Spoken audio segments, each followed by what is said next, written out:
예, 우리 다시 만나뵙게 되어서 반갑습니다. 레위기에 대해서 한번 할 수 있는 만큼 레위기 전체 그림에 대해서 한번 살펴볼 수 있는 시간이 되면 좋겠습니다. 레위기 우리 1장 1, 2절 말씀을 같이 읽고 하면 좋겠습니다. 레위기 1장 1절과 2절입니다. 1장 1절과 2절이 한 목소리로 말씀 같이 읽으시겠습니다.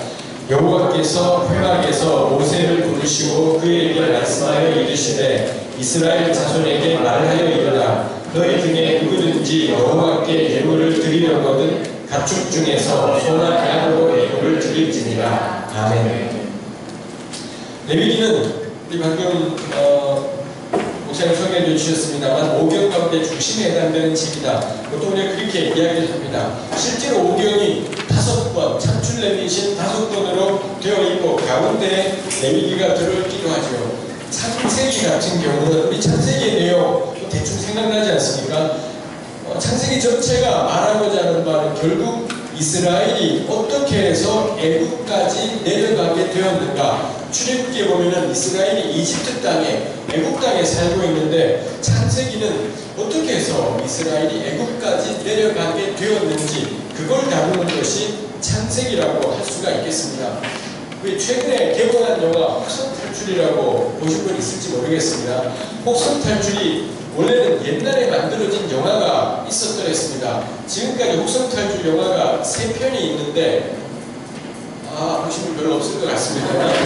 이 한 편이 아주 오래전에 만들어진 거고 그 주인공들이 원숭이들이 지배하는 세상에 도착을 했고 거기서 막 원숭이들에게 온갖 핍박을 당하고 그러고는 나중에 마지막에 알고 보았더니 거기가 지구더라. 그러니 지구의 문명이 몰락을 원숭이가 지배하는 세상이었더라. 이런 건데 이게 제일 먼저 만들어진 혹성탈출 영화고 몇 년 전인가 영화가 나왔으니까 혹성탈출에서 진화의 시작 이렇게 된 영화인데 그거는 어떻게 해서 이 인류 가운데 말하는 원숭이들이 등장하게 되었는지 어떻게 원숭이들이 원숭이인 상태에서 진화해서 좀 더 발전하는 존재가 되었는지 이걸 다루는 영화가 몇 년 전에 만들어졌더랬습니다. 이런 걸 가리켜서 원래 본편 영화가 만들어지고 그리고 한참 뒤에 본편의 배경이 되는 영화가 나중에 만들어지는 이런 경우가 있죠. 이런 영화를 가리켜서 우리가 왜 프리퀄이라고 부르지 않습니까? 그러지 않습니까? 이런 식으로 프리퀄이 만들어지는 게 여러 가지가 있고 엑스맨 같은 경우도 엑스맨의 본래 내용보다는 그 배경이 되는 내용이 나중에 만들어지고 이랬들이 있습니다. 모든 현대 자매님들은 영화에는 왜다 이런 생각하긴 합니다. 창세기가 그렇다는 거죠.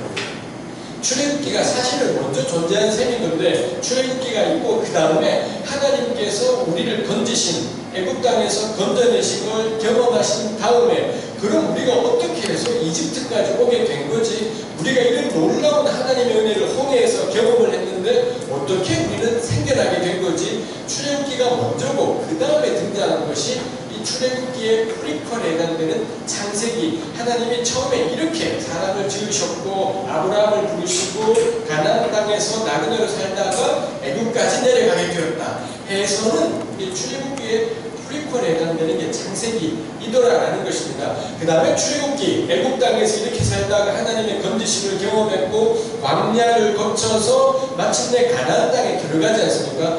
오경의 마지막 책인 신명기는 가나안 땅에 들어가서 어떻게 살아갈 건지 하나님이 주신 약속의 땅에서 어떻게 살아갈 건지 그 땅에서의 삶에 대해서 다루고 있는 것이 신명기이더라라는 것입니다. 그러니 결국 이스라엘의 광야 시절 하나님이 주신 율법과 연관되는 핵심적인 내용들은 출애굽기, 레위기, 민수기인 셈인 거고 창세기는 출애굽기의 프리퀄인 거고 신명기는 그 땅에 들어가서의 일들을 다루는 것이기 때문에 이 창출래 3권의 책이 오경 가운데 본편에 해당되는 거다라고 할 수가 있겠습니다. 출애굽기에서도 애굽에 살던 이스라엘을 하나님이 건져내셔서 마침내 출애굽에서 이동하지 않습니까?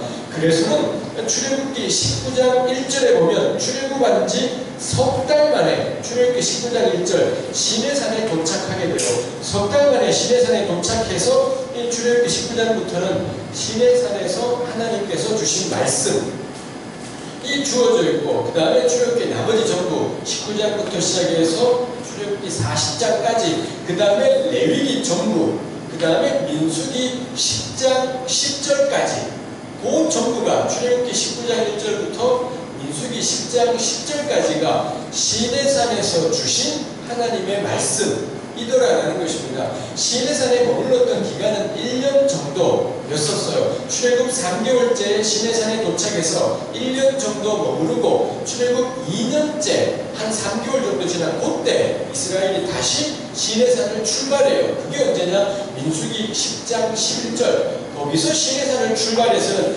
민수기 마지막 쭉 20몇 장 가면은 나머지 38년의 세월을 휙 지나가 버려요. 출애굽한 지 광야 방향은 40년 하지 않습니까? 마지막 1년을 다루고 있는 것이 신명기이더라라는 겁니다. 결국 성경은 시간을 객관적으로 배분하는 것에는 아무 관심이 없죠. 광야에서 40년 있었지만 40년은 휙 지나가 버려요. 딱 1년 정도 머물렀던 시내산에서 머물렀던 시간이 출애굽기 19장부터 레위기 전부 민수기 10장 10절까지니 그야말로 불균형하게 배분되어 있다라고 할 수 있겠습니다. 그만큼이나 이 출애굽 세 권의 책에 한복판에 있는 게 뭐냐? 시내산에서 주신 말씀 그게 한복판에 있더라라는 것입니다.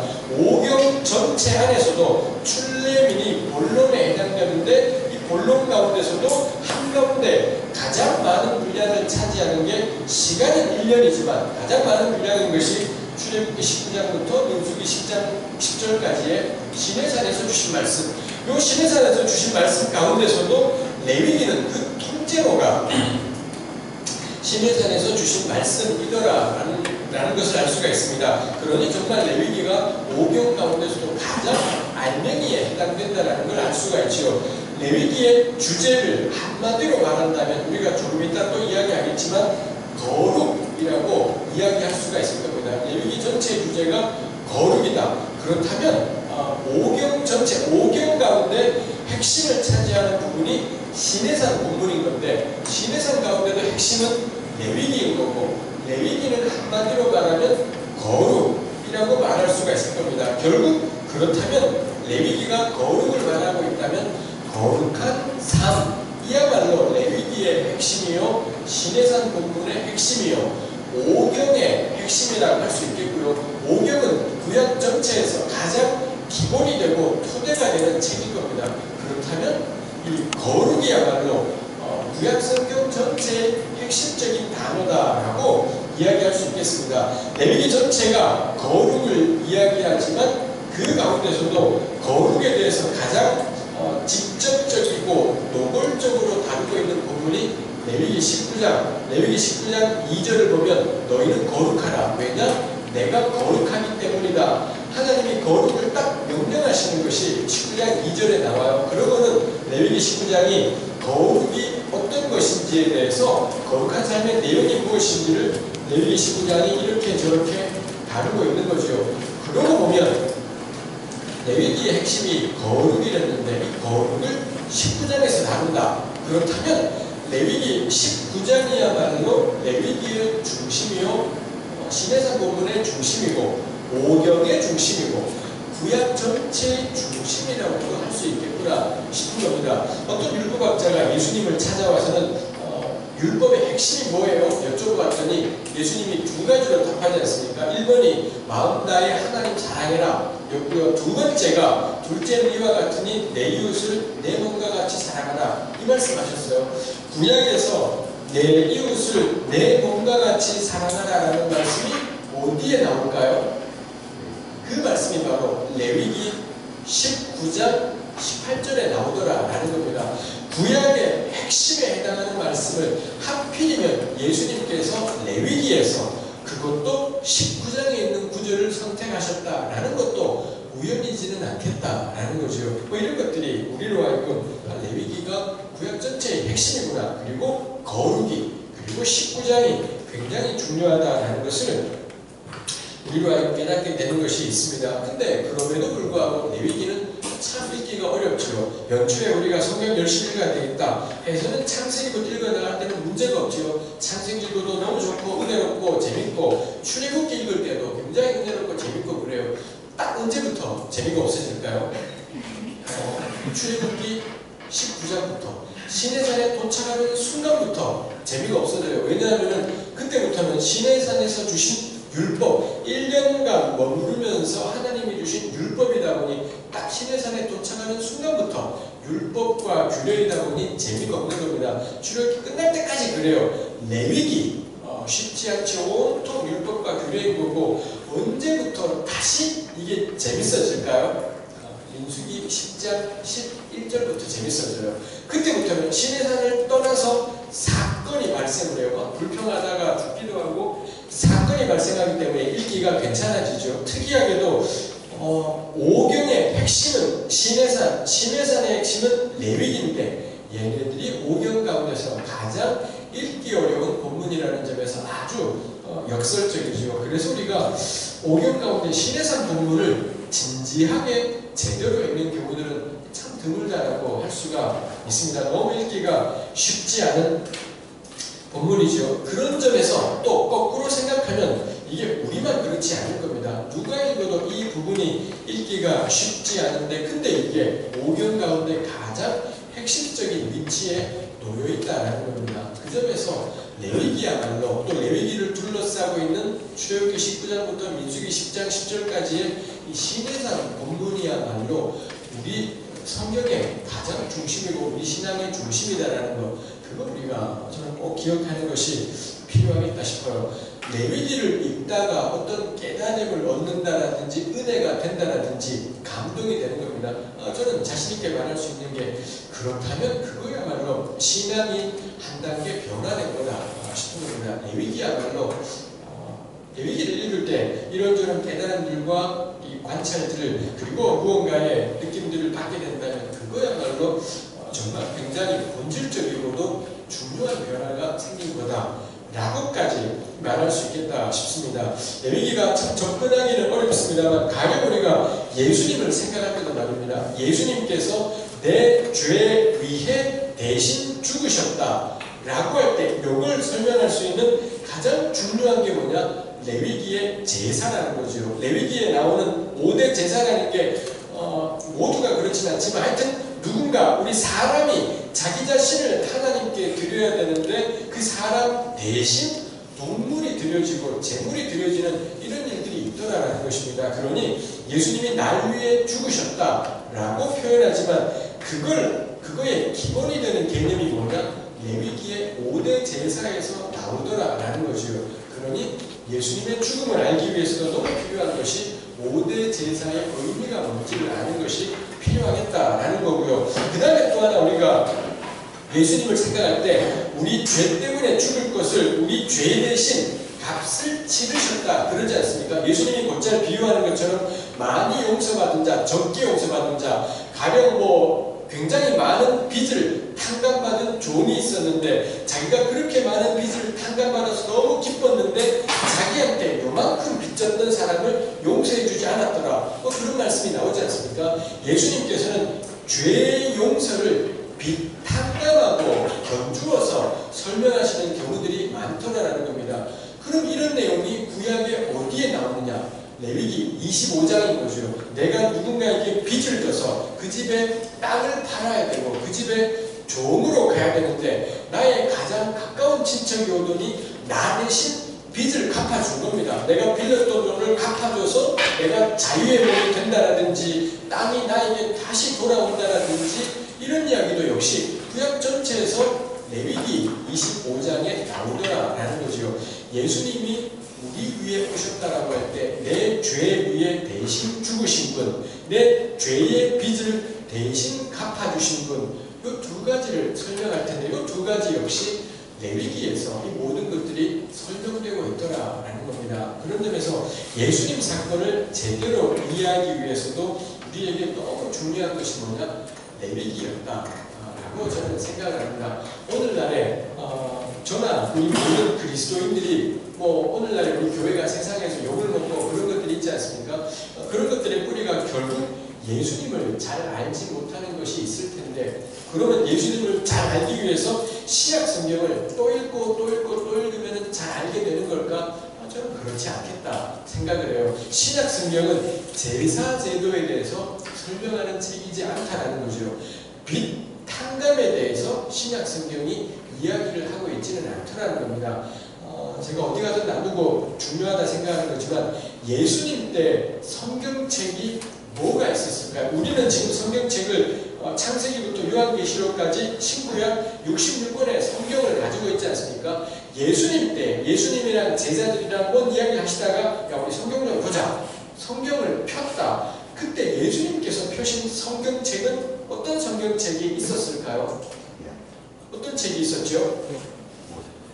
지금 우리가 구약이라고 부르는 이 39권의 책들, 그게 다 있지는 않았던 것 같아요. 예수님 때 그게 다 39권이 전부 이건 성경 하나님 말씀이니까 건드리면 큰일 난다, 함부로 해서는 안 된다, 이러지는 않았던 것 같은데, 우리가 가진 구약의 거의 흡사한 형태의 책들을 예수님과 제자들도 볼 수가 있었던 겁니다. 그래서 그분들이 그냥 편하게 말하면 구약이라고 할 수 있겠습니다.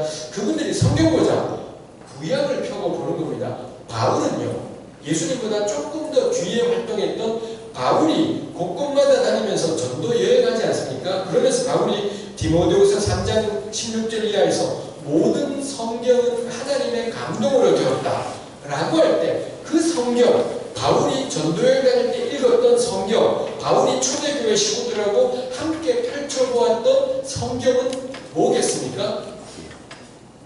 당연히 그 성경도 우리가 구약이라고 부르는 이 책들이었다는 거죠. 예수님과는 달리 바울 때 가면 좀 더 우리가 가진 구약이랑 가까웠겠다 싶습니다. 바울이 우리 성경 좀 보자, 하나님 말씀 좀 읽자, 그럴 때 그때는 복음서라는 게 존재하지도 않던 시절인 거고요. 바울이 쓴 편지가 있었지만 바울도 그렇고 초대교회 사람들도 그렇고 로마서가 하나님 말씀이라고 상상도 못한 겁니다. 빌립보서가, 에베소서가, 고린도전서가 하나님 말씀이라고 상상도 못하고, 바울이 고린도 교회에 보낸 편지, 가령 여기 계신 분들끼리 서로 문자할 때 있지 않습니까? 우리 목사님께서도 문자하실 수가 있겠죠. 문자에서 야, 너 지난주에 왜 안 보았냐, 혹은 너 요즘 마음이 좀 그렇구나, 근데 우리 믿음 생활 이렇게 하는 것이 좋지 않을까라고 문자로 주고받은 것, 그건 거죠. 바울이 고린도 교회에게 고린도 교회가 겪는 어려움들에 대해서 이런저런 내용들을 적어 보낸 것이더라 라는 것입니다. 그러니 그걸 보고서 우리가 형제자매들 간에 그 문자 막 우와 하나님 말씀이다 이러지 않잖아요. 목사님이 보낸 문자네, 이건 거지. 바울 때에도 그러했을 겁니다. 즉 바울의 시대 동안에 성경이라고 구약 밖에는 없었던 거죠. 언제까지 그랬을까요? 바울 서신이 AD 한 40년 전부터, 50년 전부터 바울이 쓴 편지들이 쓰여진 것 같습니다. 그때 그 바울의 편지들은 성경으로 하나님 말씀이진 않더라는 겁니다. 복음서, 마가복음을 비롯해서 마태, 마가, 누가, 요한이 적어도 AD 70년 이후부터 이 복음서가 쓰여졌다는 거죠. 마가복음이 썼을 때, 마가복음을 썼을 때 마가는 이게 하나님 말씀이라고 꿈에도 생각하지 않은 겁니다. 마가가 쓴 편지를 받은 사람들도 마가복음을 읽으면서 아, 이건 하나님 말씀이야 라고 생각하지 않았다는 거죠. 기록에 따르면 AD 2세기 중년, 그러니까 쉽게 말하면 AD 150년경은 되어야지 바울의 글들과 복음서는 특별하다, 여기 글들은 권위 있는 글들이다라고 사람들이 인용을 해요. 인용하고 어떤 이야기들 할 때 근거가 뭐냐? 복음서의 이런 구절, 바울이 쓴 편지의 이런 구절들을 인용하더라라는 겁니다. 적어도 AD 2세기 초가 될 때까지의 교회, 예수님 때부터 시작해서 100년 정도의 교회는 성경 보자 할 때 펼쳐볼 게 구약밖에는 없었더라라는 거죠. 우리 통상 그래요. 구약은 뭐냐? 구약이라는 말 자체가 올드 테스타먼트, 예언약이지 않습니까? 신약은 뉴 테스타먼트, 새 언약이에요. 저는 이번 이야기 말이 안 된다 생각을 해요. 우리 지금 다 스마트폰 쓰지 않습니까? 스마트폰 쓰는데 가끔 가다가 지금도 투지를 쓰는 사람들이 있어요. 지금 투지는 골동품이죠. 전화기는 되고 문자기는 되는 거지만 인터넷이 되지는 않죠. 지금 투지를 쓰는 사람들은 취향이 독특하고 나름대로 이건 생각이 있는 거죠. 투지를 가지고서는 카카오톡 할 수도 없고 페이스북을 할 수도 없는 거죠. 굉장히 불편해요. 근데 스마트폰에는 투지폰이 가지고 있는 모든 기능을 다 가지고 있으면서 인터넷도 되는 그런 것 있지 않습니까? 지금 누군가가 옛 핸드폰을 쓰는 거는 특이한 겁니다. 이런저런 이유 때문에 특이해서 쓰는 거지, 스마트폰에는 옛 폰이 가지고 있는 모든 걸 다 가진 채로 더 있더라는 겁니다. 그게 새 건 겁니다. 새 것이 나오면 옛 것은 골동품 외에는 가치가 없어요. 새 거 쓰지 누가 옛 것을 쓰겠습니까? 말이 안 되는 거죠. 만일 신약이 새 언약이고 구약은 옛 언약이다. 저는 어디 가든 말하고 싶어요. 옛 거 보지 마라. 옛 언약을 뭘라고 봐요? 새 거 안에 옛게 다 들어와 있는데, 스마트폰 안에 투지의 모든 기능이 다 들어와 있고, 주소록 관리니 뭐니 훨씬 편하지 않습니까? 스마트폰이 전부 다 들어있고 거기다가 카카오톡까지 되는데 뭐하러 우리가 옛날 걸 쓰겠습니까? 특별한 골동품 이유가 아니면 일반적으로는 안 쓸 겁니다. 구약이 옛 언약이라면 보지 마라. 뭐하러 거기다 시간을 낭비해요. 새 것 안에 전부 다 들어와 있고 더 있는 게 있다면, 예수님이 잘 드러나 있다면 새 것을 또 보고 보는 게 훨씬 유익하지 옛것 볼 필요는 없겠다라는 거죠. 근데 문제는 뭐냐? 교회가 생겨나고 예수님 등장, 바울 등장, 초대교회 처음 100년, 아마 우리 전세계 교회 역사에 가장 눈부시고 찬란할 때가 처음 100년일 거예요. 로마로부터 그 모진 박해를 받았음에도 이 새로 생겨난 교회가 정말 인류 전체에서 한 줌밖에 안 되던 이 소수의 무리들이 수없이 순교를 당하면서도 믿음을 지켜냈던 게 처음 100년이지 않습니까? 그 처음 100년에 이 사람들이 오매불만 묵상하고 붙잡던 성경이 뭐였습니까? 구약이었다라는 거죠. 새 언약을 읽고 묵상하고 보면서 지켜낸 것이 아니라 이 구약이라고 부르는, 바울은 그냥 성경이라고 불렀던 이 책 보면서 그 처음 100년의 영광의 날들을 살아갔다라는 것입니다. 저는 구약은 옛 언약이지 않다, 옛건 보지 마라 싶은 겁니다. 정말 우리의 얼마 안 되는 시간을 정말 중요한 것에 투자해야 되지, 중요하지 않다면 일체 투자하지 마라 라는 거죠. 구약을 읽어야 돼요. 왜냐? 성경이니까, 하나님 말씀이니까 읽어야 되는 거지, 옛 언약이라면 읽지 마라 싶은 겁니다. 전 그래서 표현을 바꾸면 좋겠다 싶어요. 첫 언약과 둘째 언약, First Testament, Second Testament, 이건 말이 되는데 Old와 New라고 쓰는 순간 전 너무 답답한 일이 생긴다 싶어요. 제가 생각하기로는, 또 제가 공부하며 느끼기로는 우리 한국교회의 이 끔찍한 모습은 옛 언약을 걷어차버리고 새 것만 붙잡고 있었던 거. 근데 정작 그 새 거를 기록했던 사람들, 바울도 그렇고 이 초대교회는 오로지 구약이라고 우리가 부르는 성경 밖에는 없었어요. 그 성경을 묵상하면서 순교의 시대를 살아갔다라는 것입니다. 신약 성경에는 제사 이야기 나오지 않아요. 왜 없겠습니까? 그분들은 구약을 읽으면서 제사 이야기를 충분히 발견하는 겁니다. 그러니 신약에 제사 이야기를 쓸 필요가 없지요. 신약에는 나라가 없습니다. 신약의 백성들은 식민지, 로마의 식민지처럼 살기도 했었고, 그러다 보니 나라에 대해서, 이 땅에 존재하는 나라에 대해서 어떻게 해야 되는지를 다루기가 쉽지 않았고요. 다룰 필요도 없었습니다. 왜냐? 성경에 다 있으니까요. 그분들의 성경이 뭡니까? 구약이잖아요. 구약 보면 나라에 대한 이야기, 우리가 속해 있는 나라 안에서 어떻게 살아야 되는지가 구약에 충분히 다 나와 있는데, 신약의 사람들은 성경에 있는데 또 쓸 필요가 없는 거죠. 근데 오늘날에 우리 교회들은 신약 성경 봐라, 신약 사람들이 제국주의 국가라든지 불의를 행하는 나라들에 대해서 저항하거나 덤빈 예가 있느냐? 예수님이 덤볐냐? 로마에? 바울이 로마에 덤볐냐? 그러니 우리도 권력이 불의를 행하든 말든 그건 그리스도인의 소관사항이지 않다, 이런 헛소리들이 나오는 거죠.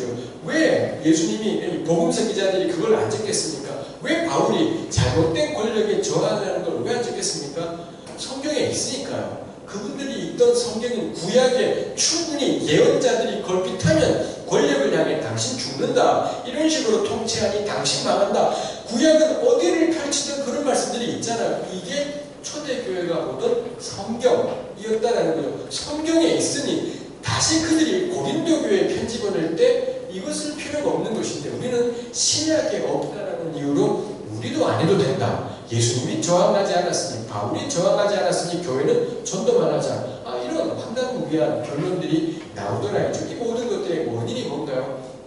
구약이라는 거죠. 이거는 옛 언약이라고 생각하는 순간 저는 하나님 말씀이긴 어렵다 싶은 겁니다.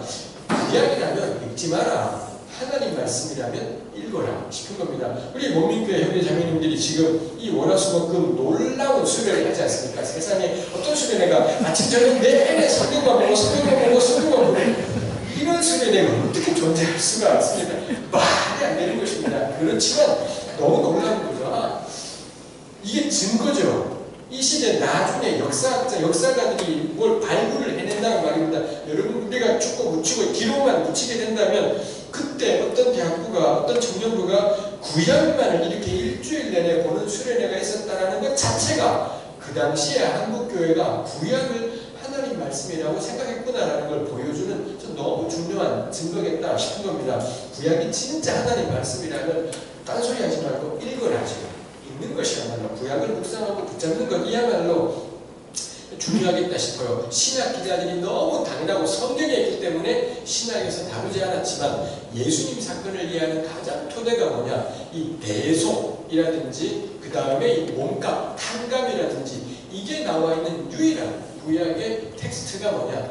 레위기라는 겁니다. 레위기에 대한 제대로 되지 않은 이해는 뭘로 결과하나요? 예수님에 대한 천박한 결론으로 나오게 되지요.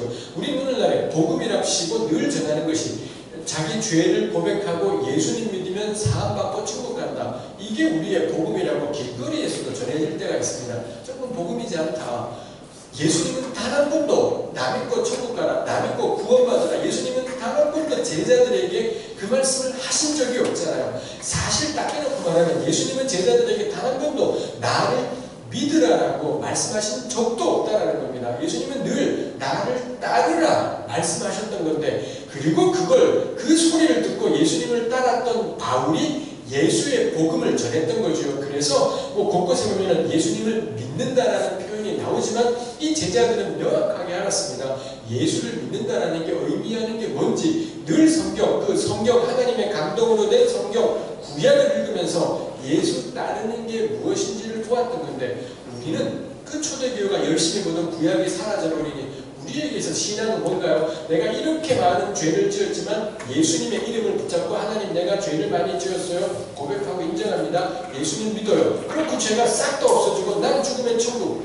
이거 복음이지 않아? 이게 어떻게 복음이에요? 이게 말이 돼요? 나중에 우리가 죽은 다음에 천국 문 앞에 서서 베드로가 아무 물어보면은 지저스, 서양애들은 지저스, 우리는 예수, 통과. 이거 말이 안 돼요.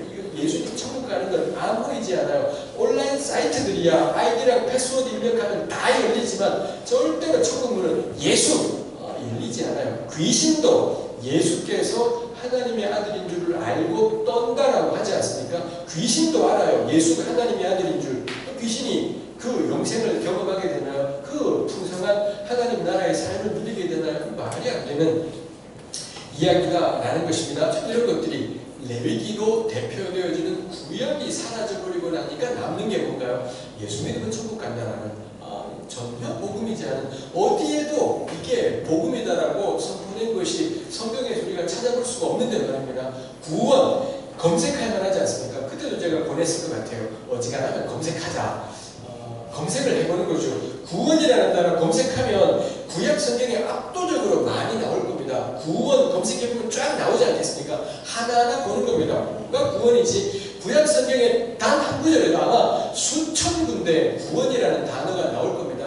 단 한 군데도 죽은 다음에 가는 내세의 어떤 명령, 이걸 구원이라고 표현하는 것이 구약 성경에 단 한 군데도 없겠다라는 겁니다. 근데 우리는 예수 믿으면 죽은 다음에 내세가 있다, 영생이 있다, 천국에 간다. 이게 구원이다라고 생각해요. 너무 비성경적인 견해, 성경에 근거가 없는 견해라고 하죠. 초대교회 사람들, 예수님과 구원을 전했던 사람들, 그 사람들은 성경에 근거했을 겁니다. 그 사람들의 성경이 뭐냐? 다시 한번 구약이지요. 그분들 늘 구약 보면서 예수님 믿고 구원 얻는 삶. 그럴 때 그 구원은 당연히 너무 뻔한 겁니다. 구약이 말하고 있는 구원이 무엇인지를 공부하는 거죠. 그러면은 예수 믿고 구원받는다는 것의 의미가 잘 드러나겠다는 겁니다. 근데 우리 교회가 그거 하지 않지요. 그러다 보니 우리 교회가 전하는 복음은 지금 예수 살아서 예수 믿으면 죽으면 천국 간다. 저는 동의 안 돼요. 이게 하나님께서 우리에게 구약 성경에서 도처에서 말하고 있는 구원인 걸까? 이게 동의하기 어렵다 싶은 것이죠. 예수 믿고 구원받는다는 게 틀린 것이지 않아요. 초대교회가 그렇게 전할 때는 그 구원이라는 말을 그들의 유일한 성경인 구약을 따라 이해했던 건데, 오늘의 우리 교회는 구약을 걷어차버린 채 신약만 가지고 예수 믿고 구원받는다를 말하다 보니 예수 믿고 살아 믿으면 죽어 천국이라고 여기에 이제 문제가 있다라고 이야기를 하고 있는 것입니다. 그러니 구약 겁나 열심히 읽자, 레위기를 열심히 읽자라는 이야기를 길게 한번 35분이 되었습니다. 30분간 한 얘기가 뭐냐? 레위기 모르면 죽겠구나. 요걸 이제 길게 한 거이죠. 레위기의 핵심 개념이 거룩, 레위기 전체 짜임새를 들어가기 앞서서 거룩 이야기도 하고 가려고 합니다. 제가 지금 나누는 이야기들이 대충 간략간략하게 그 구약의 숲에 레위기 파트에 한 챕터가 정리가 되어 있으니 지금은 일단 강의를 듣고 나중에 한번 복음을 읽어보시게 되면 좀 더 정리가 될 것 같습니다. 거룩, 하나님이 그 백성들에게 원하시는 삶. 신약은 뭘까요? 신약에서 예수께서 그 제자들에게 원하시는 삶을 한마디로 표현하면 뭘까요? 어쩌면 우리 신약의 교회는 제자 삼는 삶, 요게 이 땅에 존재하는 그리스도인의 삶의 대표적인 표현이지 않을까 싶어요. 전도하는 그리스도인, 요게 어쩌면은 핵심적인 개념이지 않을까 싶은 것이 있습니다. 저는 이게 틀리지 않다 생각을 해요. 틀리지 않고, 그리고 실제로 예수님이 지상명령 모든 족속으로 제자 삼으라 명령하셨다는 점에서 틀리지 않다 싶은데, 그 제자 삼는 제자의 삶이라는 것의 내용이 뭐냐라고 할 때는 별 수 없이 저는 구약으로 가는 수밖에 없다. 예수님과 바울의 유일한 성경책이든 구약으로 갈 수밖에 없다 싶은 거고, 구약으로 오는 한은 구약의 핵심 개념은 뭐냐? 거룩이겠다 싶은 것입니다. 거룩이라는 이 히브리말 단어의 가장 기본적인 의미는 따로 떼어둠, 영어의 separation인 거죠. 달리 표현하면 구별이라고 할 수 있겠습니다. 거룩이라는 건 뭐냐?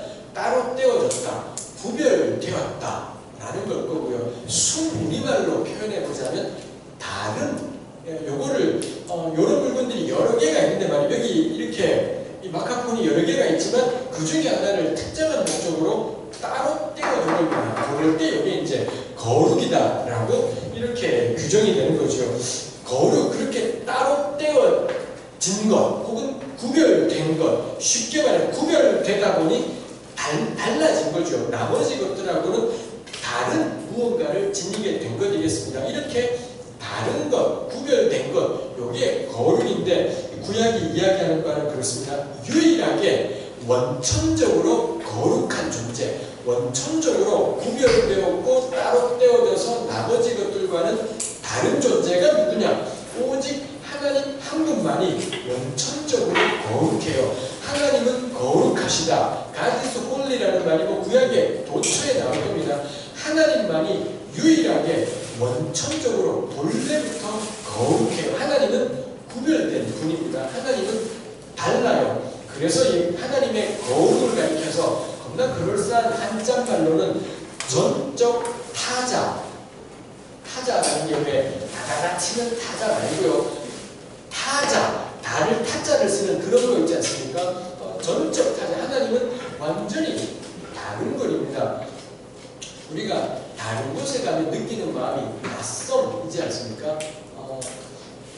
모르는 사람들 틈에 가면 낯섦을 느끼게 되는데, 하나님 앞에 가게 될 때 모든 인간들이, 모든 생명 가진 존재들이 가지는 느낌이 뭐냐? 다름이에요. 낯섦이죠. 하나님은 낯설어서 가까이 할 수 없는 그걸 느끼게 되는 것이 있습니다. 그래서 이사야 6장에도 보면은 하나님이 성전에 임재하셨고요. 그랬더니 성전에 하나님이 좌정하셨는데 그 앞에 모셔섰던 스랍들이라는 어떤 영적인 존재들이 있습니다. 이 스랍들이 부르는 노래가 뭐냐? 여호와의 그는 거룩하다, 거룩하다, 거룩하다. 거룩을 세 번 노래하는 걸 이사야 6장에서 볼 수 있고, 요한계시록에도 보면 하나님 앞에 모셔선 존재들이 거룩을 노래하는 걸 볼 수 있습니다. 노래한다라고 표현하지만 하나님 앞에 서게 되면 인간이 입이 있다면, 인간이든 뭐든 간에 입이 있다면 저절로 나오는 말이 뭐냐? 거룩. 그는 거룩하시다. 쉽게 말하면 그는 다른 분이시다. 그의 다름에 대해, 그의 더 쉽게 표현하면 낯섦에 대해 고백할 수밖에 없다는 것입니다. 익숙한 사람들이 있습니다. 우리 여기 있는 자매들은 서로 간에 익숙해질 겁니다. 근데 이 낯섦이 있죠. 제가 대학 때 말입니다. 대학 1학년 때 제가 다녔던 교회에 한 달에 한 번씩 기도해 주러 오시는 이 어르신들이 있었습니다. 그 중에 한 분이 여자분인데 연세가 그 당시에 70이 다 되셨던 여자 장로님이셨어요. 평생을 과부, 결혼하자마자 남편이 도망가 버렸던가 그렇게 돼서는 평생을 과부로 사셨는데 그 몇날 밤이었는데 자녀가 아들이 생겼고 그 아들 하나 보고 평생을 살아오신 분인데 뭐 학교도 다닌 적이 없고 완전히 일자무식이에요. 근데 오로지 하나님만 의지하며 아들 하나 키우며 기도하셨고, 기도하다 보니 은혜 받아서 한글도 저절로 은혜로 깨닫게 되고 막 성령의 역사가 아주 강했던 분이고, 그 아들 하나를 키웠는데 그 아들이 대학교 1학년 때 교회 수련회 가서 누군가가 물에 빠졌고 그 사람 건져내려고 들어갔다가 그 사람은 건져내고 그 아들은 죽었어요. 그러니 그 어머니에게 평생을 과부로 20년 넘게 과부로 산 어머니에게 유일한 자녀가 그 아들이었던 건데 나이 20살인가 21살에 수련회 가서 그렇게 죽은 거죠. 그러니 하나님이 행하시는 일을 알기가 어렵죠. 뭐 오로지 이분이 그 뒤로도 평생을 사시면서 하나님 한 분 의지하며 사셨던 거지만 정말 은혜가 깊고 대단했던 분입니다. 그분 기도해 주는데 저는 그분 앞에만 가면 너무 불편했었어요. 그분은 잘 묻지도 않았고요. 저를 딱 보시면 저의 모든 속을 다 보는 것 같은 겁니다. 그래서는 정말 그 앞에 가기가 불편했고 뭔 말을 하기도 너무 꺼려졌던 적이 있었습니다. 제가 거기서 느끼는 것이, 그분에게 제가 느낀 것이 그 가까이 할 수 없는 그게 있어요. 저는 그렇게 생각합니다. 사람도 은혜가 정말 깊어지니 그런 겁니다. 근데 하나님 앞에 가면은 하나님이 너무 좋아서 그 품에 달려가서 안기게 되고 그러지 않을 겁니다. 그 앞에 서게 되면 너무 떨리게 되고 너무 다르다. 나랑 저 존재랑 너무 다르다라는 걸 느끼게 되면서 가까이 갈 수가 없어요. 이사야 6장에서도 그 하나님의 거룩을 경험하잖아요. 이사야가 그 앞에 딱 간 순간 어떻게 했습니까? 주님, 제 마음, 우리는 복음 성가에 늘 나오는 것처럼 주님 날 만져주세요. 이런 소리 안 하게 돼요. 딱 이사야의 첫 마디가 뭐냐? 화로다 나여 망하게 되었도다. 난 죽었다. 이게 이사야의 고백이죠. 하나님 앞에 서게 되면 죄인인 사람이 첫 번째 하는 고백이 뭐냐? 난 끝났구나. 난 죽겠구나. 왜냐하면 너무 다르기 때문에 자기 자신을 절망하게 되고 이 완전한 다름 앞에서 너무 거리가 먼 이런 것을 경험하게 돼요. 거룩은 낯선 겁니다. 너무 다르기 때문에 전적 타자라는 느낌은 그 완전 다름, 낯선 그 앞에서 따로 있는다 이런 걸 발견하게 되는 것이 있더라는 겁니다. 하나님은 거룩하신 분이에요. 홀로 거룩하신 분인 거고, 그 다음에 근데 하나님께서는 우리에게 거룩을 명령하시고 말씀하시는 것이 있습니다만, 어떤 것들 레위기는 그 거룩이 하나님만 거룩하신데 가령 뭐 거룩한 제사라는 말도 나오고 거룩한 제사장, 거룩한 물건, 거룩한 천막, 성막이 거룩한 천막인 거죠. 이런 것들이 나와요. 그 다음에 하나님을 제외한 나머지의 거룩은 전부 내재적이지 않고 관계적이다. 뭐 이렇게 그럴싸한 말로 표현할 수 있습니다. 거룩이 내재적이지 않다는 건 그 사람이나 물건 속에 있는 성질이지 않다는 거죠. 우리의 모든 거룩은 파생적이에요. 하나님과 관계를 맺기 때문에, 하나님과 연관되기 때문에 하나님께 있는 거룩이 우리한테 오는 것이지, 우리 안에 원래 있던 것이지 않다라는 겁니다. 거룩은 하나님을 제외한 나머지 존재의 거룩은 전부 파생적인 거룩, 내재적인 우리 안에 원래 있던 것이 아니라 관계적이다. 하나님께 구별될 때 내가 나 자신을 혹은 어떤 물건을 하나님께 따로 떼어주게 될 때, 그럴 때 그 물건은 거룩하다, 그 사람도 거룩하다가 되는 것이요. 거룩은 내재적이지 않고 관계적이에요. 홀로 내재적인 거룩은 하나님 밖에는 없는 거죠. 하나님이 모든 거룩의 원천인 거고, 나머지의 모든 피조들은 그 하나님과의 관계가 이루어지게 될 때 거룩하다라는 것입니다. 그래서 구약의 제사장들은 거룩해요. 왜냐? 성격이나 성품이나 그의 어떤 것 때문이지 않습니다. 제사장은 하나님께 제사함에 있어서 자기 삶을 따로 뺀 사람이기 때문에 제사장은 거룩하다이지요. 그러니 자랑할 것이 없어요. 내 안에 어떤 것이 있어서 거룩한 것이 아니라 하나님께 구별되었기 때문에 거룩하니 자랑할 것이 없고요. 그 다음에 쫄려 할 것도 없고 위축되거나 기죽어 할 것도 없다라는 겁니다. 내 안에 있는 무언가가 잘나고 못나고와는 상관없이 내가 하나님께 구별되면 그때부터 나는 거룩한 존재인 거니, 누가 나를 뭐라고 공격해도 너 인간이 성격이 그 모양이면서 너가 거룩해 말이 돼, 너가 삶이 그 모양이면서 너가 거룩해 말이 돼, 이런 공격들이 올 때마다 우리가 위축되거나 기죽을 것이 없는 것이, 우리의 모든 거룩의 원천이 뭐냐? 하나님과의 관계라는 겁니다. 내가 하나님께 구별되어 있는 한 그 순간 우리는 거룩한 백성, 성도라는 거죠. 성도의 성도됨은 내 안에 있는 어떤 것에 좌우되지 않는다라는 겁니다. 오직 하나님께 구별되었을 때 거룩한 거죠. 저는 거룩한 그리스도인이지요. 왜냐? 하나님 사람이기 때문에, 하나님께 구별되었기 때문에 나는 거룩하다이지요. 그러니 자랑할 것 없고 위축될 것 없고 두 가지 측면이 다 있겠다라는 겁니다. 물건들도 마찬가지입니다. 가령 어떤 소가 그냥 소인데 하나님께 드려진다? 거룩한 제물이 돼요. 원래 소에게 있던 특징 때문이 아니라 하나님께 구별되기 때문에 거룩하죠. 물건도 마찬가지겠습니다. 우리 보통 왜 교회 물건들을 성구라고 부르지 않습니까? 이 물건도 마찬가지겠습니다. 이게 우리가 제가 지금 이 순간에 하나님 말씀을 여기에서 올려놓고는 전하지 않습니까? 그 순간에 이 물건은 구약의 레위기식으로 따지자면 거룩해지는 거죠. 이 테이블 자체의 속성이 아니라 여기에서 말씀이 선포되기 때문에 거룩하다는 겁니다. 저 어릴 때가 아니라 고등학교 때 교회 다니면서 교회 물건들 함부로 하지 마라. 성부기 때문에 우리 어르신들은 그거 철저했더라 했습니다. 그래서 교회 장의자들을 함부로 다루지 않고 그런 것이 있었죠. 지나칠 정도로. 그래서 왜 목사님이 설교하시는 강대상이라든지 거기 함부로 올라가지 마라. 거기는 말씀의 사역자 올라가는 건데 너네들 올라가면 나중에 너네 목사 된다 그러다가 이마에 개무실다가 목사 된 사람이 있지 않습니까? 저는 그게 다 맞는 건 있지는 않지만 진리에 일단이 있다 싶은 겁니다. 그 강대상 별거 아닙니다. 그냥 나무 토막에 불과해요. 그런데 거기서 말씀이 선포되기 때문에 특별한 게 있더라라는 것입니다. 거기 간다고 해서 정말 목사가 되거나 그건 아니겠습니다만 저는 그건 있겠다 싶어요. 우리 교회 자매들에게도 마찬가지겠습니다. 교회 물건이 비싸서 존중하지 않아요. 교회 물건은 비싸서 특별한 건 이지 않지요. 거기에서 역사가 나기 때문에 하나님을 만나고 변화되는 일이 있기 때문에 저는 교회 물건 소중히 다뤄라. 어디 가든 저는 가르치고 싶어요. 여기는 우리가 오늘만 이렇게 잠깐 쓰고 있는 것인 거겠습니다. 이 순간 여기는 존귀한 것이죠. 여기서 제가 말씀을 나누고 있습니다만 말씀이 선포된다?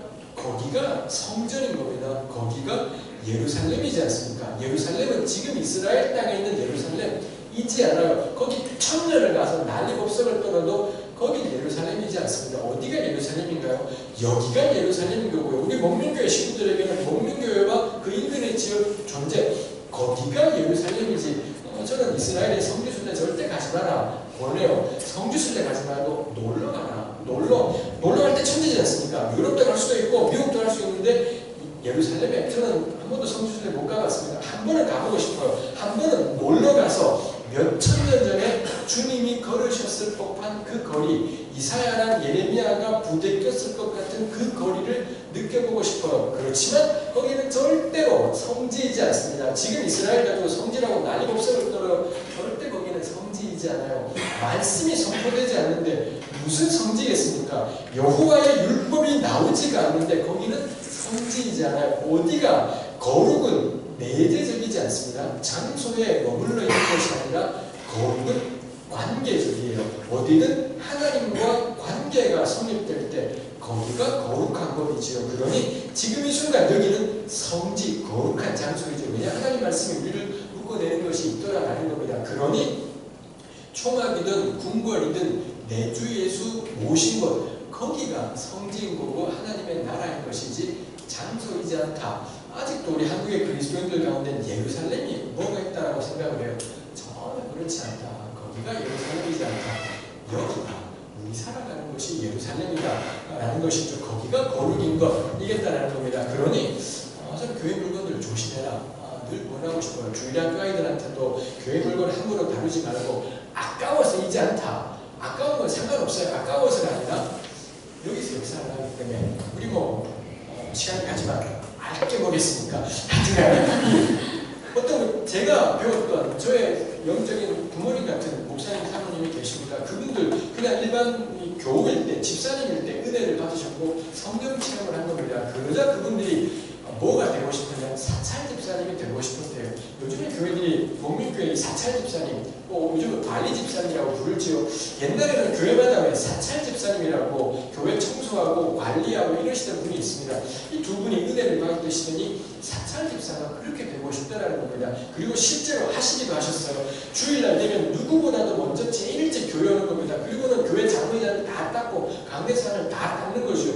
닦으면서 이분들이 기도하는 겁니다. 우리 왜 교회는 매주마다 앉는 자리가 거의 정해져 있지 않습니까? 여기에 어느 분 앉을 텐데 그분 여기 앉아서 예배드리다 오늘 말씀 듣고 변화되게 해달라고 말씀 듣고 그 말씀이 심령에 울려지는 역사가 나게 해달라. 그 기도를 하면서 닦는데 너무 기쁘더라는 거죠. 누가 오기도 전에 다 하나하나를 닦으면서 그 다음에 강대상을 닦으면서 오늘 우리 목사님 여기 서서 하나님의 말씀이 능력 있게 선포되게 해달라. 그 기도를 하면서 강대상을 닦고 그러더라는 겁니다. 대단하죠. 이분들이야말로 역사가 싶은 겁니다. 이분들에게 장의자는 그냥 장의자, 돈으로 살 수 있는 어떤 것이지 않아요. 역사가 나는 것인 거고 사람이 변화되는 것인 거고 강대상도 그런 겁니다라는 겁니다. 저는 이거 참 멋진 거다 싶어요. 이게 참 성령께서 역사하시면 이런 일이 있겠다 싶은 거죠. 우리 청년들에게도 마찬가지인 것 같습니다. 목민교회 제가 그때 한번 가본 것이겠습니다만 교회 소중히 여기고 교회 물건 소중히 여겨요. 우리 교회가 최고 교회이지 않을 겁니다. 목민교회는 그럴 수도 있겠지만 우리 교회가 최고라서 그런 것이지 않아요. 하나님의 말씀이 선포되기 때문에 소중히 여기고 귀히 여기는 것이 필요하겠다 이죠. 지금 거룩 이야기를 하고 있는 것입니다. 좀 교회 물건 다루거나 이 거룩을 우리 일상에 점점점 우리 이따가 레위기의 후반부 이야기도 하겠지만 사회 경제적인 문제에 대해서 거룩을 다루가는 거나 본질적으로 차이는 없는 것이겠다 싶은 것이 있습니다. 하나님께서 이 거룩에 대해서 말씀하시는 것이 있는데 거룩은 내재적이지 않고 관계적이다라는 것. 그래서 하나님이 따로 떼신 물건들이 거룩한 거고요. 따로 떼신 날짜들이 있어요. 안식일이라든지 유월절, 무교절, 맥추절 이런 절기들은 거룩해요. 그냥 1년 365일이 똑같은 날이지만 하나님이 따로 떼어 두신 거죠. 왜 그 날이 특별해? 하나도 특별할 것 없어요.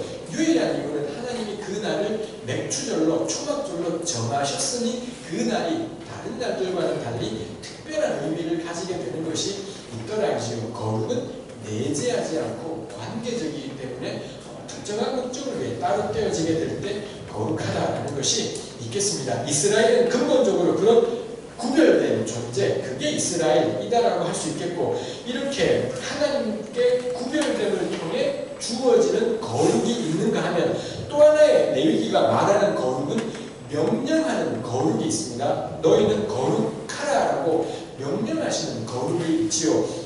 하나님께 구별될 때 거룩하지만 하나님은 동시에 우리로 하여금 그 구별되신 하나님을 닮아가는 삶을 살도록 그냥 주어지는 거룩이 있는가 하면 또 하나님의 그 거룩을 닮아가도록 애쓰고 수고해야 되는 거룩의 차원도 있더라. 이 두 가지의 차원이 레위기에서 우리에게 다루어가고 있는 차원이겠습니다. 크게 보자면 레위기는 1장부터 16장까지는 거룩하신 하나님께 나아가기, 거룩하신 하나님께 나아갈 때 이 제사라든지 이런 여러 가지 것들이 필요하죠. 하나님께 구별될 때 거룩한데 이 거룩을 어떻게 다루어야 될지, 가령 하나님이 명령하신 제사를 드린다라고 할 때 이 제사는 겉으로 보면은 소 잡아서 소를 죽여서 조각내서는 불태우는 겁니다. 그냥 아무것도 아닌 거죠. 소를 잡아 죽여서는 불로 구워서 먹을 수도 있고 불로 구워 하나님께 드릴 수도 있는데, 제사는 이게 제사라고 규정되는 순간 하나님께 구별된 것이기 때문에 거룩하다라는 겁니다. 그러니 아무렇게나 다루어서는 안 되고 하나님이 이렇게 다루어라 명령하신 것이 있어요. 1장부터 16장까지는 거룩하신 하나님께 어떻게 나아갈 것인가, 요걸 다루고 있는 거예요. 요걸 다루고 있는 것이 1에서 16장, 하나님께 나아가는 방편이 제사인데 그럼 어떻게 제사할 것인지 그걸 다루고 있는 것이 16장이지요. 구별된 것이 거룩이고, 그러다 보니 그 거룩을 함부로 처리해서는 안 되고 신중하게 하나님이 명령하신 절차들이 있더라라는 것입니다. 거룩하신 하나님께 나아가는 제사를 16장까지 다루고 있고요. 17장부터 마지막 27장까지는 하나님이 우리에게 거룩을 명령하기도 하신다라는 거죠. 그러면은 우리는 어떻게 일상 속에서 거룩하게 살아갈 것인가, 일상의 거룩을 다루고 있는 것이 17장부터 27장까지의 레위기의 후반부라고 할 수가 있겠습니다. 다시 한번 1에서 16장은 어떻게 하나님께 나아갈 것인가 인 거고요. 17장부터는 그렇게 하나님께 나아갈 이스라엘은 어떻게 일상으로 돌아갈 것인가, 일상으로 가서 하나님의 거룩을 닮아갈 것인가 라는 점에서 전반부와 후반부가 잘 결합되어 있지요. 전반부의 거룩은 하나님이 구별하셨으니 함부로 다루어서는 안 된다라는 게 다루어진다면, 17장부터 27장은 하나님이 우리에게 명령하시는 거룩도 있다라는 거, 어떻게 우리가 어떤 식으로 살아가면은 하나님의 거룩을 닮아가게 되는 건지, 그게 후반부에서 설명되는 것이 있지요. 전에 이사야서 동가를 나누면서 했었습니다만, 전체 숲을 알고서 나무 한 그루 한 그루 만지러 들어가자라는 측면에서 제가 지금 나눈 것이 레위기 전체 숲, 레위기라는 숲이 크게는 1에서 16장 어떻게 나아갈 것인가, 17에서 27장 어떻게 일상을 거룩하게 살아갈 것인가, 이 두 개의 숲으로 이루어져 있다라는 것을 지금 나누었던 것입니다. 이제 그 하나하나의 숲 속으로 들어가 볼 일인 거겠습니다. 첫 번째 숲이 어떻게 하나님께, 거룩하신 하나님께 나아갈까, 제사로 나아가라 라고 명령을 하신 거죠. 1에서 16장이 제사인데 요 첫 번째 숲도 꼼꼼히 들여다보게 되면 또 그 안에도 올망이 졸망이 숲들이 들어있더라는 겁니다. 가령 1장부터 7장까지는 제사 자체, 5대 제사 규례를 설명하고 있는 것이 1장부터 7장이에요. 하나님께 나아가려면 어떻게 나아갈까? 아무렇게나 내 마음 드릴게요 해서는 안 되고 제사라는 형태로 드려야 된다는지요. 그 제사에는 몇 가지가 있냐? 5가지. 이 번제, 소제, 화목제, 속죄제, 속건제, 이 5대 제사 규례가 1장부터 7장까지에 다루어져 있더라는 것입니다. 그 다음에 이 5대 제사, 제사를 드리려고 할 때 제사를 집전할 제사장이 필요하겠지요. 그러니 그 다음에 나오는 8장, 9장, 10장은 제사장 위임이 다루어져요. 최초로 이 제사를 드릴 제사장들이 임명되고 위임되는 절차가 8장, 9장, 10장에 이루어지지요. 첫 번 제사장이 세워진, 이쯤으로 우리가 8, 90장을 이야기할 수 있겠습니다. 제사 규례가 설명됐고 제사장들이 세워졌습니다. 이제 그 다음부터는 제사가 드려지게 되겠죠. 제사를 막상 드리려고 하다 보니 문제가 생긴 겁니다. 내가 지금 하나님께 제사 드릴 만한 상태냐? 라는 문제가 생긴 거죠. 이거 한번 이야기해 볼 만하겠습니다. 모든 이스라엘은 이스라엘의 상태는 사람들 전체가 다 마찬가지겠습니다만 정한 상태가 있는가 하면 부정한 상태가 있습니다. 정하다가 영어로 하자면 클린이 되고 부정은 언클린이 되겠습니다. 모든 이스라엘은 기본적으로 정한 상태예요. 정한 상태라야지 하나님께 나아가서 제사 드릴 수가 있게 돼요. 정한 상태인 사람이 하나님께 나아가 제사 드리게 되면 거룩이 돼요.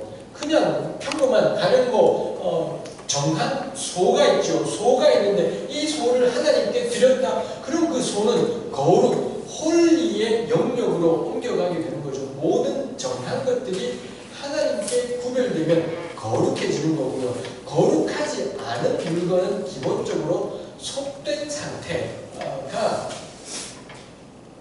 되죠. 이 거룩의 반대말이 속입니다. 속이라고 해서 속되다라고 해서 우리말에 속되다는 약간 찝찝해요. 가령 그래서 어떤 분이 저에게 와서는 목사님은 속되세요. 열받는 거죠. 그러지 않겠습니까? 특히 자매들도 자매 약간 속되 이러면 진짜 결판 사생결단을 해야 될 말일지 모르겠습니다. 근데 구약 레위기에서의 속되다에는 아무런 부정적인 개념이 들어있지 않아요.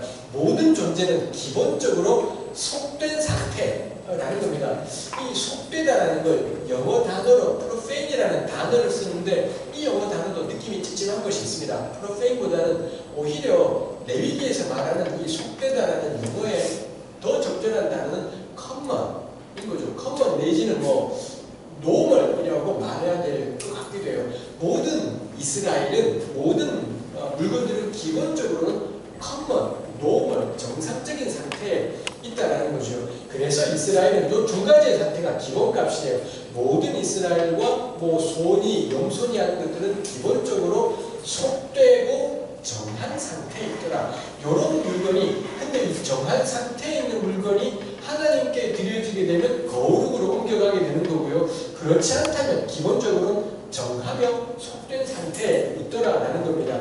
그러니 하나님께 나아가서 제사 드리려고 한다. 근데 필요한 것이 내가 지금 정한 상태, 노멀하고 정한 상태냐를 봐야 되는데 이런저런 이유 때문에 정한 이스라엘이 부정해질 때가 있더라라는 것입니다. 부정한 존재가 하나님께로 나아가게 된다? 큰일 나요. 부정이 하나님께로 나아가게 되면 부정이 죽는 겁니다. 아까 제가 말씀드린 것처럼 이사야가 성전에서 화로다 나여 망하게 되었도다. 나 죽었구나 라고 말하지 않습니까? 왜냐하면 입술이 부정한 백성 가운데 있으면서 내가 여호와를 배웠다고 이사야가 하나님 앞에서 자기가 부정하다는 걸 느낀 겁니다. 부정한 존재가 거룩을 만나니 결론은 뭐냐? 난 죽었구나. 이런 생각을 하는 거죠. 부정한 채로 하나님께 나아가게 되면 엄청나게 큰 문제들이 생긴다는 겁니다. 그러니 해야 될 것이 뭐냐? 하나님께 나아가고 싶어요. 근데 아무 때나 나아갈 수 있는 것이 아니라 가장 중요한 것은 나의 성격이니 뭐니이지 않습니까? 내 상태가 정하냐 부정하냐를 살펴서 정하다 그럼 언제든 하나님께 나아갈 수 있지만 부정하다 가면 안 돼요. 가지 말고 이 부정 문제를 해결해야 되는 거죠. 그러니 레위기 1장부터 7장까지 5대 제사를 이야기했고 8, 9, 10장은 그 제사를 집전에 제사장 세웠고 그 다음에 11장부터는 뭐가 있겠습니까? 이 사람이 지금 제사를 드릴 만한 상태인지를 제사장과 예배자가 판별해야 돼요. 그러니 11장부터 15장까지는 정결규례라는 것이 제시되어 있습니다. 11장에는 동물의 정결규례가 있죠. 그래서 어떤 동물, 나 하나님께 제사 드리고 싶어요. 돼지 드리자. 안 되는 거죠. 돼지는 부정하기 때문에 드릴 수 없어요. 그럼 어떤 동물이 정한 동물이냐, 어떤 동물이 부정한 동물이냐, 이런 것들이 11장에 나와 있고 12장은 산모, 여자분이 아이를 출산한 다음에 언제부터 정한 상태가 되는 건지, 가령 남자아이를 출산한 다음에 40일 동안은 부정해요. 근데 그 도중에는 하나님께 가서 예배드리겠다 할 수는 없는 거죠. 40일이 지나야지 성전에 찾아가서 제사 드릴 수가 있더라라는 겁니다. 12장은 산모의 정결, 13, 14장은 나병 환자의 정결, 15장은 유출병 환자의 정결에서 11장부터 15장까지는 정결 규례가 나와 있습니다. 제사장이 보고서 누군가 찾아오면 당신이 지금 제사 드릴 수 있다 없다를 결정을 내리는 역할들을 하는 거고, 또 스스로도 내가 지금 정한 상태인지를 돌아보는 것이 필요해요. 11절 15장에 그 내용이 나와 있는 거죠. 이제 그 다음 제사 규례가 설명되었고 제사장이 세워졌습니다. 그 다음에 이제 제사장이 어떻게 해야 되는지 정결 규례가 설명이 된 거죠. 그럼 남은 게 뭔가요? 제사가 이제 드려질 수가 있겠죠. 16장이 설명하는 것이 뭐냐? 이스라엘이 하나님께 드릴 수 있는 제사 가운데 모든 이스라엘이 함께 모여드리는 제사 날이 있다는 겁니다. 그게 언제냐? 16장이 소개하고 있는 속죄일이죠. 매년 7월 10일은 모든 이스라엘이 하나님께 나와서 함께 한 몸처럼 제사 드리는 날이더라는 겁니다. 그러니 16장의 속죄일 규례가 다루어지고요. 속죄일을 통해 어떤 일이 일어나게 되느냐?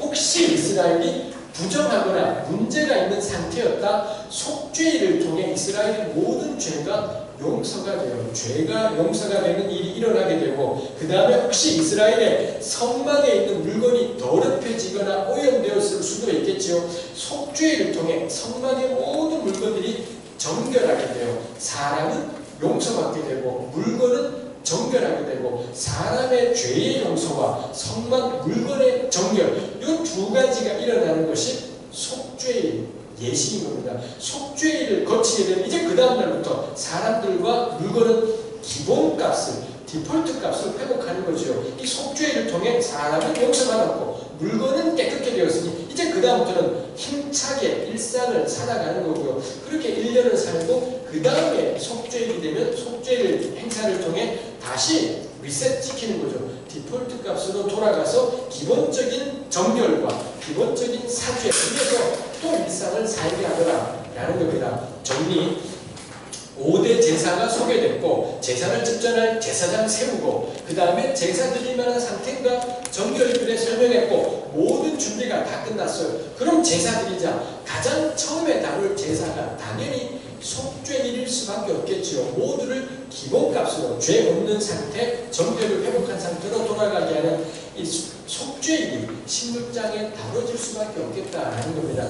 그 점에서 16장의 속죄일을 지키기 위해서 필요한 게 뭔가요? 제사. 그래도 속죄일 때 속죄제와 번제가 드려져요. 그러니 요게 포함되어 있는 제사, 그래도 설명돼야 되고, 이걸 드릴 속죄일 제사를 드릴 제사장도 세워져야 되고, 그날 뭐가 회복되는 거냐? 부정이 정으로 되는 거다. 그러면 정결 규례가 설명돼야 되고, 이 속죄일 규례가 있기 위해서 있어야 되는 게 뭐냐? 1에서 7장까지의 5대 제사, 8, 9, 10장의 제사장, 11에서 15장의 정결 규례 해서 레위기 전반부는 16장으로 정점에 달하는구나 라고 우리가 생각할 수가 있겠다라는 것입니다. 전반부에 16장까지의 짜임새를 생각했습니다. 저는 이거 우리 형제 자매님들이 꼭 기억을 하면 좋을 것 같습니다. 레위기 16장까지 읽을 때 전체 그림, 요 16장까지의 숲 안에도 몇 개의 작은 숲들이 있더라는 거고, 요걸 따져보게 되면 논리의 흐름이 있지 않습니까? 이걸 이해한 채로 이제 1에서 7장에 들어가는 겁니다. 1에서 7장에 들어가서 5대 제사 하나하나를 따져가보자 라는 거죠. 숲을 알고 나무를 만져야지 길을 잃지 않게 되는데, 숲을 생각하지 않은 채 우와 나무다 하고 들어갔다가는 지루해져요. 제사가 다 그놈 같고 계속 넘이진 않겠습니다. 하여튼간에 그 제사가 그러다 보면 레위기가 지루해지게 되는 것이 있습니다. 숲을 알고 들어가면 나무 만지는 느낌이 달라지게 돼요. 혹시 개인적으로 레위기 있다가 안 달라져도 건강하지 않으시고 안 다를 수도 있겠습니다만, 그래도 숲을 알고 있는 것이 달라지면 좋겠습니다. 정말 꼭 달라지면 좋겠습니다. 해서 이제 1에서 7장 우리가 방금 읽었던 1장 1, 2절 말씀을 생각해 볼만 하겠습니다.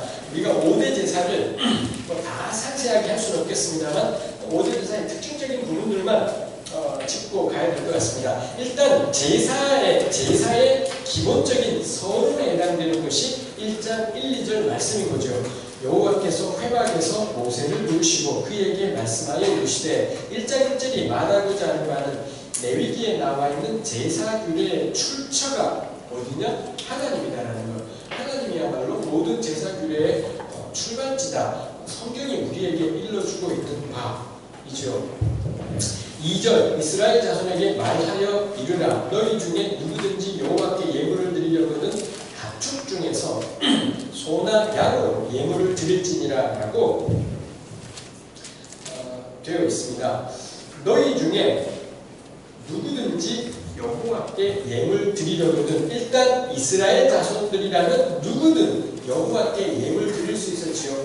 남녀노소가 차별없이 누구든 하나님께 나아갈 수 있었다라는 거겠습니다. 그 다음에 여호와께 예물 드리려거든 가축 중에서 이렇게이지요. 여기서 말하고 싶은 바가 예배 혹은 이 제사의 출발은 뭐냐?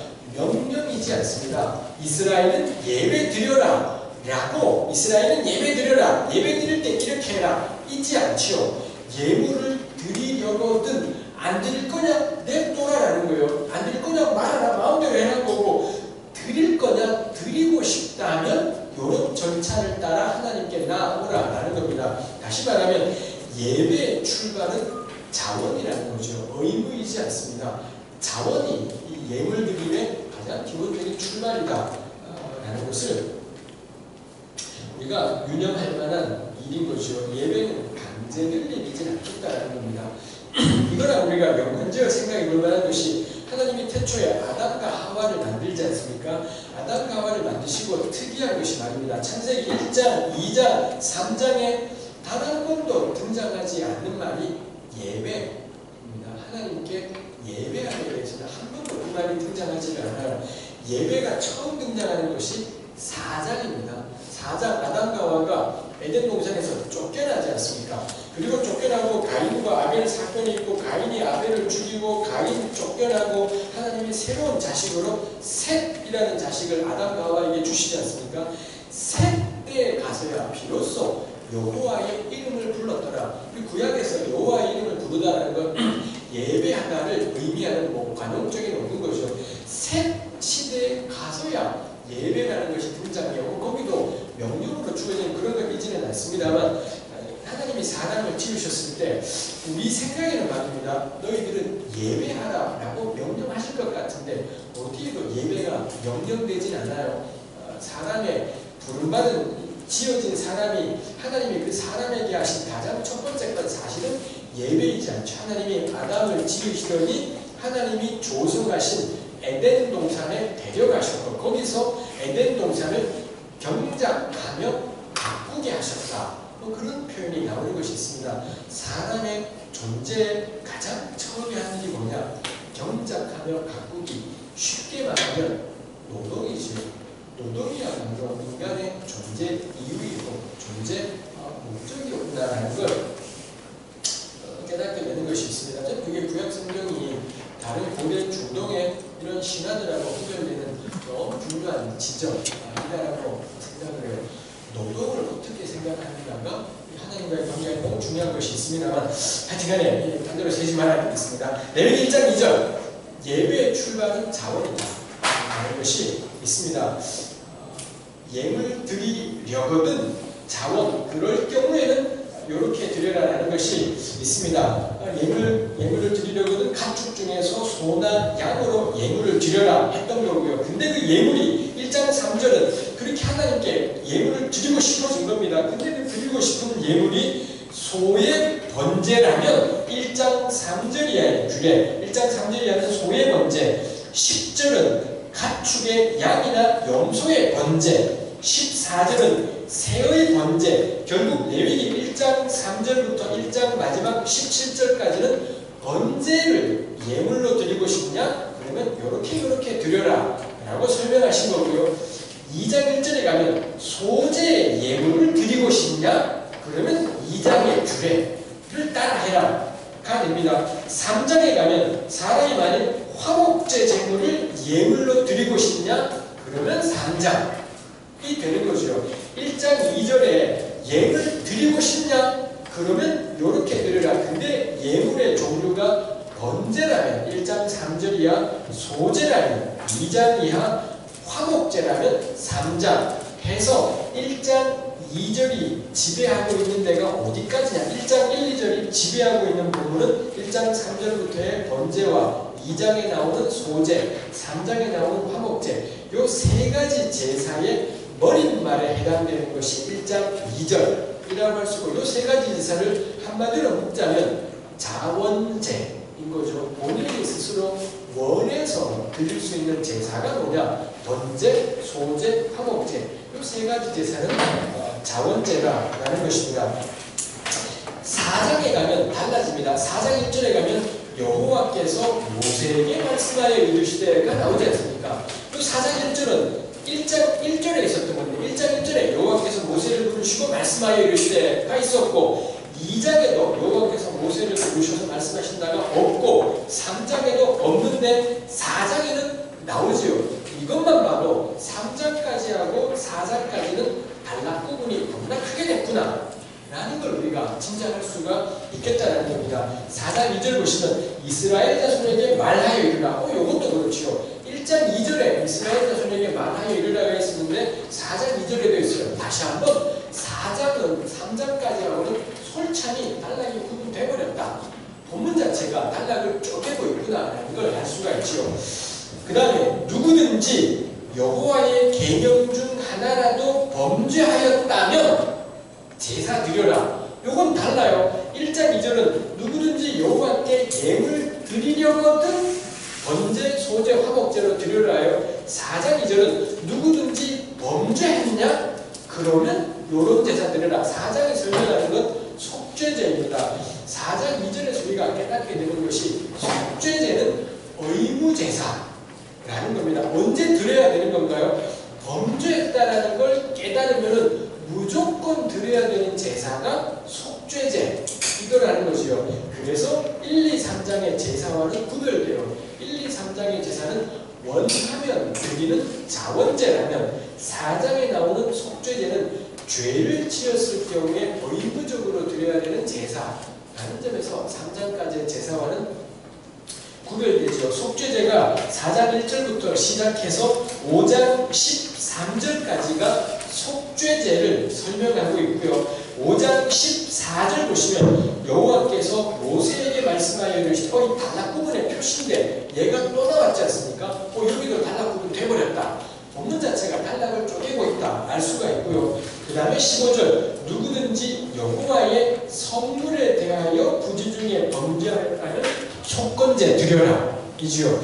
여기서부터는 물건에 대한 범죄, 물건으로 대표되는 바 누군가에게 손해를 끼친 겁니다. 하나님의 성전에 손해를 끼쳤건 혹은 6장 1절에 보시면 여호와께서 모세에게 말씀하여 이르시되 누구든지 여호와께 신실하지 못하여 범죄하되 이웃이 맡긴 물건, 이웃에게 경제적인 손실을 끼친 경우이더라라는 것이요. 해서 5장 14절 이하의 본문은 앞에하고 또 달리 여기도 범죄는 범죄인데 그래서 4장의 범죄랑 공통되는 게 있지만 차이가 있다면 경제적인 손실을 끼친 경우인 겁니다. 경제적인 손실을 끼쳤고 그걸 깨달았다. 그럼 그때 의무적으로 드려야 되는 제사가 뭐냐? 속건제라는 거죠. 속건제 규례가 5장 14절부터 6장 7절까지가 속건제 규례가 소개되고 있더라 라는 것입니다. 해서 여기까지 6장 7절까지가 5대 제사가 소개되고 있는 것이겠습니다. 5대 제사를 정리를 해보면 1, 2, 3번 제사 번제, 소제, 화목제는 자원제였었지요. 예물 드리고 싶냐? 그러면 번제로, 소제로, 화목제로 원하면 드리는 자원제였고요. 네 번째 제사인 속죄제와 다섯 번째인 속건제는 의무제사예요. 죄를 지었을 경우 반드시 드려야 되는 의무제사인 거고 둘 가운데 차이가 있다면 다섯 번째 5번인 속건제는 경제적인 손실과 결부된 제사라는 점에서 차이가 있다라고 이야기를 할 수가 있겠습니다. 해서 우리가 1, 2, 3번 제사, 4, 5번 제사 대략 두 덩어리로 5대 제사를 묶을 수 있을 겁니다. 6장 7절까지가 예배 드리는 사람의 입장에서 5가지 제사를 설명한 거예요. 예배 드리는 예배자 입장에서 자원하는 제사는 1, 2, 3번, 죄 때문에 드리는 건 4, 5번 예배자의 입장에서 5대 제사를 정리한 게 6장 7절까지고요. 6장 8절에 보시면 여호와께서 모세에게 말씀하여 이르시되 9절 아론과 그의 자손에게 명령하여 이르되 번제는 요렇게 드려야 된다. 번제에 대해서 다시 이야기를 하는데 청중이 누군가요? 아론이지요. 제사장에게 그러니까 예배자는 번제 드리겠답시고 자원제 가운데 하나인 번제 드리겠답시고 이 하나님께로 나왔는데 예배자는 이렇게 하지만 그때 그 예배자가 드리겠다는 번제를 받아서 제사장은 어떻게 처리해야 되는지 그게 6장 8절 이야기 나오고요. 6장 14절에는 소제의 규례는 이러하다. 아론 자손은 제사장 측면에서 유념해야 될 소제의 규례. 24절 여호와께서 모세에게 말씀하여 이르시되 아론과 그의 아들들에게 말하라. 속죄제는 제사장 입장에서의 속죄제가 6장 24절부터 7장 1절 속건제 규례는 이러하니라. 이는 집이 거룩하니 번제물 잡는 곳에 잡되 제사장은 제사장 입장에서의 속건제 규례가 7장 1절부터 11절에 가면 여호와께 드릴 화목제 규례는 이러하니라. 여기는 소개되어 있지 않지만 역시 제사장 입장에서의 화목제 규례라는 겁니다. 그래서 6장 8절부터 7장 마지막까지는 제사장의 입장에서 본 5대 제사 규례구나 라고 우리가 나눠볼 수 있죠. 다시 겁나 정리를 우리가 많이 하고 있습니다만 1장부터 7장까지가 5대 제사 규례인 거고요. 특히 세문에 보면 5대 제사 규례라는 숲속에 들어갔더니 1장부터 6장 7절까지는 예배자의 입장에서 본 5대 제사 규례, 6장 8절부터 7장 마지막까지는 제사장의 입장에서 본 5대 제사 규례 이렇게 되는 거죠. 해서 1에서 7장이 5대 제사라고 우리가 생각을 해볼 수가 있겠습니다. 우리 여기까지 왔으니 잠깐 쉬었다가 가도록 하겠습니다. 30분에 시작하는